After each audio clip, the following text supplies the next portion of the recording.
এই টাইলসের মধ্যে যত পানি দেন আটকাবে। এই যে টাইলসটা দেয়াল, এই টাইলস না থাকলে পানি দিলে ইট বালু সুরকি কিছু পানি খাবে, কিছু পানি খাবে না? আচ্ছা, এই টাইলস কতটুকু পানি খাবে? একটুও খাবে না, একটুও খাবে না। ঠিক আপনার একটা এমন আবরণ তৈরি হবে যার মধ্যে একটুও রহমত ঢুকবে না, রহমত শূন্য। এই জন্য প্রিয় ভাইয়েরা আমার, শুধু তাই নয়, আল্লাহর হাবিব মুহাম্মদ সাল্লাল্লাহু আলাইহি ওয়াসাল্লাম একটি কবরস্থানের নিকট দিয়ে যাচ্ছেন। ওই কবরস্থানের মধ্যে দেখলেন আগুন জ্বলতেছে, তিনি দাঁড়িয়ে দোয়া করলেন, কিছু সবুজ ডাল পুঁতে দিলেন। এই যে আমরা কবর মাটি দিয়ে সবুজ ডাল দেই, এটা সুন্নত না, এটা বুঝতে হবে। নবীজি ডাল দিয়েছেন কেন? কবরে আযাব হচ্ছে, অতএব সবুজ ডালা পুঁতে দিয়েছেন, এটা আল্লাহর জিকির করবে, আযাব বন্ধ হবে, এই জন্য দিয়েছেন। আমরা প্রত্যেকের কবরে দেই। আরেকটি কারণ হলো, যেখানে আল্লাহর হাবিব সবুজ ডাল পুঁতে দিয়েছেন ওখানে চারপাশে কোনো সবুজ ডাল ছিল না, সবুজ বৃক্ষ ছিল না। কিন্তু আমরা এমন জায়গায় সবুজ ডালা দেই যেই সবুজ গাছের ডালা ওই কবরের উপরে হাজার হাজারটা আছে, বিশাল বড় বট বৃক্ষ, গাছতলা। এখন আমার বাংলাদেশে যে কোনো কবরস্থানের মধ্যে যাবেন, এমন কোনো কবরস্থান খুঁজে পাওয়া যাবে না যেখানে জীবিত সবুজ গাছপালা, ডাল নাই বা গাছ নাই বা ঘাস নাই, আছে না? তো এটা আবার কেন দেবো আমি? ওইটা রাসূল কেন দিয়েছিলেন? মরুভূমি, কোনো সবুজ ছিল না, কবরে আযাব হচ্ছে, এই জন্য ডাল ভেঙে এনে পুঁতে দিলেন। আল্লাহর জিকির করবে যতক্ষণ জীবিত আছে, ততক্ষণ আযাবটা বন্ধ থাকবে। নবীজি দোয়া করলেন। কোরআনের গান দিয়ে, হাদিসের আলোকে সত্য পথে যেন থাকি অবিচল। তোমার ছায়া তলে করগো কবুল প্রভু, তোমারে অধম বান্দাকে।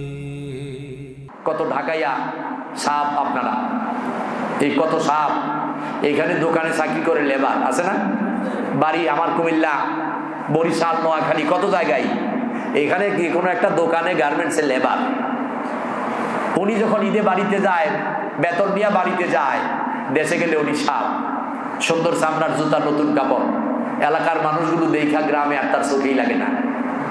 এখন বাজারে গেছে বাজার করার জন্যে, বাবা সহ, তো ওনার তো পকেট ভরা টাকা, ঢাকায় সাপ। এখানে লেবার হোক, গ্রামে গিয়া কি ঢাকা শহর থেকে আসছে সাপ। এবার ওই সাপে বাজার করে টাকা দেয় পকেট থেকে, বাজারের ব্যাগ হলো বাবার হাতে, আছে কি নাই?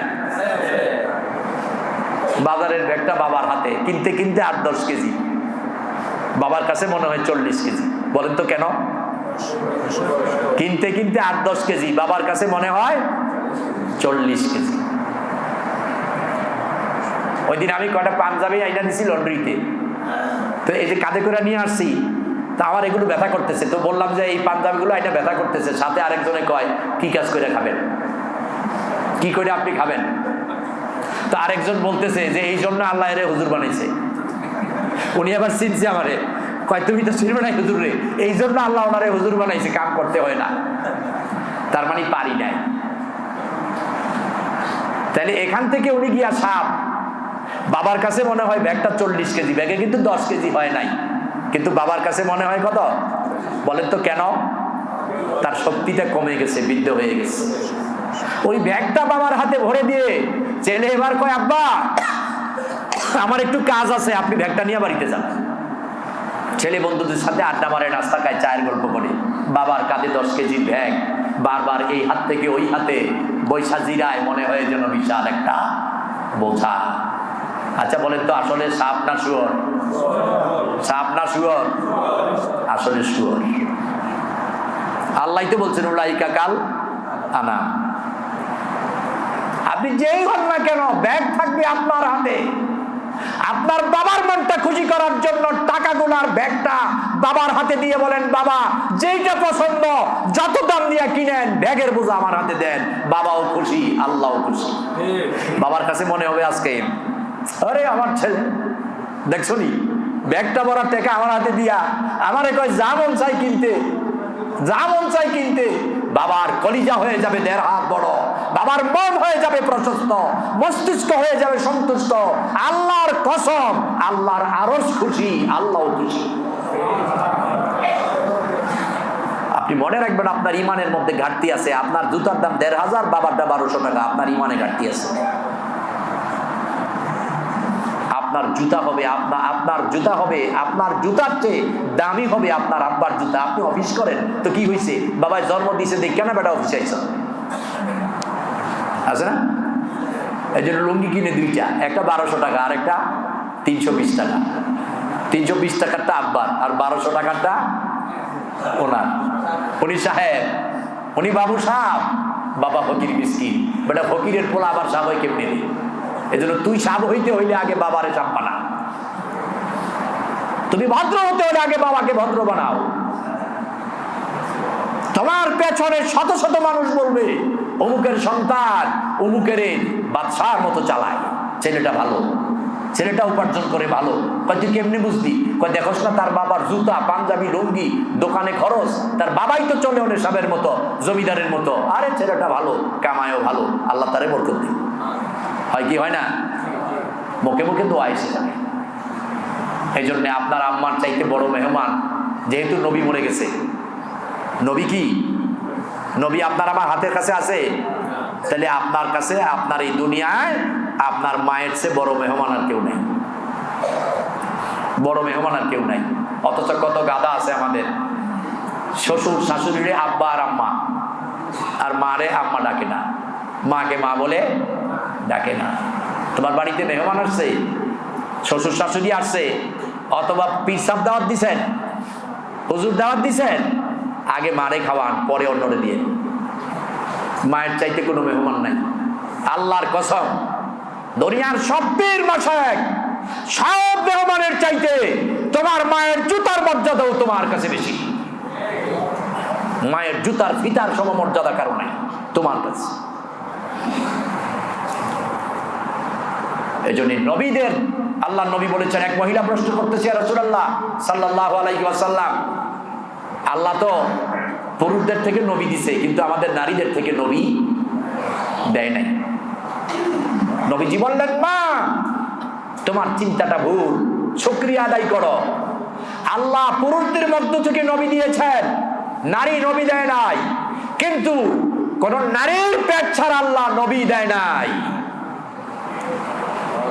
আদম আলাইহিস সালাম তো আলাদা, বাবা ছাড়া নবী হইছে, আছে না নাই? কে? ঈসা আলাইহিস সালাম বাবা ছাড়া নবী, কিন্তু মা ছাড়া বানায় নাই। তাহলে আদম আলাইহিস সালাম ছাড়া আল্লাহর কাউকে যত নবী দিয়েছেন মায়ের পেট ছাড়া দেন নাই। কিন্তু মায়ের পেটের ভিতরে বাবা ছাড়াও নবী দিয়েছেন, বাবার মায়ের মর্যাদা বৃদ্ধি করে দিয়েছেন। এই জন্য মায়ের পায়ের তলায় আপনার জান্নাত। মা দোয়া করলে আল্লাহ তাআলা দোয়া ফিরাইয়া দেয় না। ফেরাউন, এই ফেরাউনের মা যতদিন বেঁচে ছিল, মুসা আলাইহিস সালাম কত বদদুয়া দেয়। আল্লাহ কয়, মুসা ফেরাউনকে আমার কোনো গজব গ্রাস করবে না ততদিন পর্যন্ত যতদিন তার বাবা বেঁচে আছে, কারণ তার মা তার প্রতি সন্তুষ্ট, সে তার মায়ের খাদেম। যখনই মা মরে গেছে, একটার পর একটা গজব শুরু। আর আমাদের মা বেঁচে থাকতেও গজব, কারণ কি? মায়ের অন্তরে ব্যথা দুঃখ শেষ নাই। কত সন্তান আছে মায়ের গায়ে হাত পর্যন্ত উঠায়, মাকে কোনো পার্সন মনে করে না। আল্লাহর কসম, আল্লাহর কসম, যে আল্লাহর হাতে আমার জীবন, ওই আল্লাহর কসম করে আল্লাহকে সাক্ষী রেখে বলছি, আমি কামিল পাস করার পরেও আমার মায়ের কাপড় চোপড় ধৌত করে দিয়েছি, মায়ের ঘর ঝাড়ু দিয়েছি, কখনো কখনো তৈরি করে মাকে খেতে দিয়েছি, যে মা আমার হাতে একটু পাকাই খাও। আমার মাকে আমি কমলার কেজি কিনে দেই নাই, বাক্স কিনে দিচ্ছি। তো কখনো কখনো বলতো কেউ কেউ যে তোমার মা তো কিছু পচায়। তাই বললাম, মা যাকে মন চায় দেবে, যা মন চায় খাবে, যা মন চায় পচবে, কিন্তু আমি যে দিতে পারতেছি এটাই আমার আত্মতৃপ্তি। আজও অনেকে আসে বলে যে হুজুর আপনি খাইতে টাকা দিয়েছেন, ওইটা খায় নাই, আমাদেরকে দিয়ে আপনার জন্য দোয়া চাইছে। চিন্তা করছি, মা তোমার চেয়ে বড় দোয়াবির তো আর কেউ নাই। আজকের এই যতটুকু সফলতা, আজকে পৃথিবীর জুড়ে যতটুকু কথা বলি, এটা মায়ের দোয়া, এটা মায়ের দোয়া। আপনি স্পেশাল গিফট গড যদি না থাকে, তাহলে জীবনে যে কোনো কিছু ভালো কিছু করা কঠিন হয়ে যায়। এই জন্য মায়ের থেকে মন ভরে দোয়া নিবেন, মায়ের থেকে প্রাণ ভরে দোয়া নিবেন। মনে রাখবেন, আপনার মা যদি আপনার আচরণে অসন্তুষ্ট, পৃথিবীর সমস্ত মানুষের দোয়া আপনার জন্য ফেল, কোনো কাজ হবে না, কোনো কাজ হবে না, কোনো কাজ হবে না। এই টাইলসের মধ্যে যত পানি দেন আটকাবে, এই যে টাইলসটা দেয়াল, এই টাইলস না থাকলে পানি দিলে ইট বালু সুরকি কিছু পানি খাবে, কিছু পানি খাবে না। আচ্ছা, এই টাইলস কতটুকু পানি খাবে? একটুও খাবে না, একটুও খাবে না। ঠিক আপনার একটা এমন আবরণ তৈরি হবে যার মধ্যে একটুও রহমত ডুববে না, রহমত শূন্য। এই জন্য প্রিয় ভাইয়েরা আমার, শুধু তাই নয়, আল্লাহর হাবিব মুহাম্মদ সাল্লাল্লাহু আলাইহি ওয়াসাল্লাম একটি কবরস্থানের নিকট দিয়ে যাচ্ছেন। ওই কবরস্থানের মধ্যে দেখলেন আগুন জ্বলতেছে, তিনি দাঁড়িয়ে দোয়া করলেন, কিছু সবুজ ডাল পুঁতে দিলেন। এই যে আমরা কবর মাটি দিয়ে সবুজ ডাল দেই, এটা সুন্নত না, এটা বুঝতে হবে। নবীজি ডাল দিয়েছেন কেন? কবরে আযাব হচ্ছে, অতএব সবুজ ডালা পুঁতে দিয়েছেন, এটা আল্লাহর জিকির করবে, আযাব বন্ধ হবে, এই জন্য দিয়েছেন। আমরা প্রত্যেকের কবরে দেই। আরেকটি কারণ হলো, যেখানে আল্লাহর হাবিব সবুজ ডাল পুঁতে দিয়েছেন, ওখানে চারপাশে কোনো সবুজ ডাল ছিল না, সবুজ বৃক্ষ ছিল না। কিন্তু আমরা এমন জায়গায় সবুজ ডালা দেই, যেই সবুজ গাছের ডালা ওই কবরের উপরে হাজার হাজারটা আছে, বিশাল বড় বট বৃক্ষ, গাছতলা।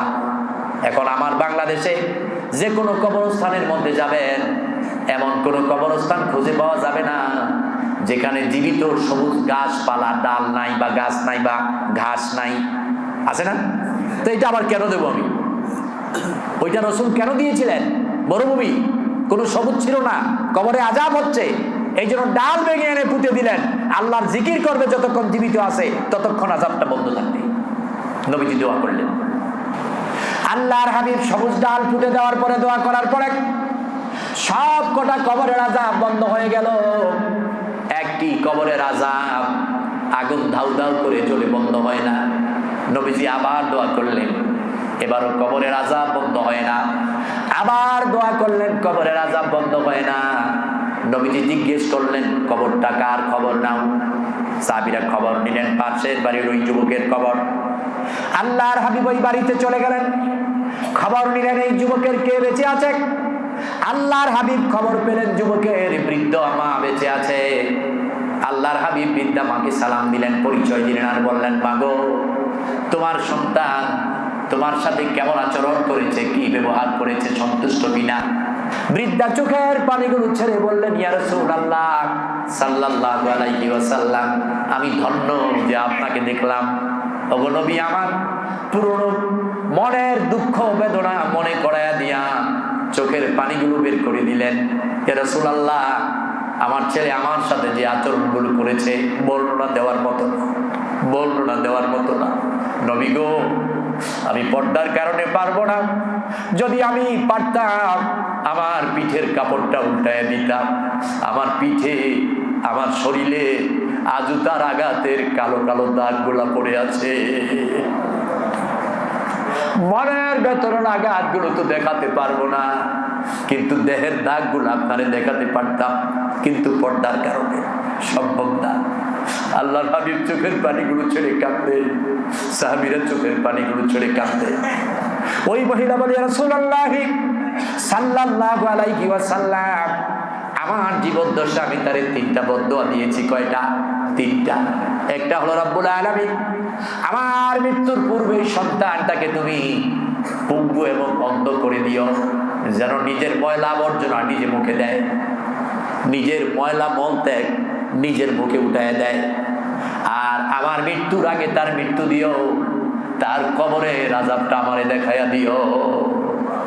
নবী গো, দুইটা দোয়া আল্লাহ রাব্বুল আলামিন মঞ্জুর করেছে, কিন্তু একটা আমি ভুলে করে ফেলেছি, ওইটা তো সম্ভব না, কারণ কবরের আযাব তো আমি দেখবো না, ওইটা আমার মৃত্যুর পরে দেখবো। আল্লাহর হাবিব বলে, মা তোমার 3 নাম্বার দোয়াটাও আল্লাহ কবুল করে ফেলেছে।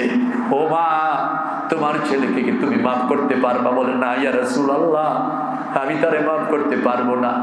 আল্লাহর হাবিব দোয়া করে রব্বুল আলামিন তার মায়ের অন্তরের চক্ষু খুলে দিয়ে, আমি নবীকে যেভাবে দেখাইছো ওইভাবে তার কবরের আযাবটা তার মাকে দেখাইয়া দাও।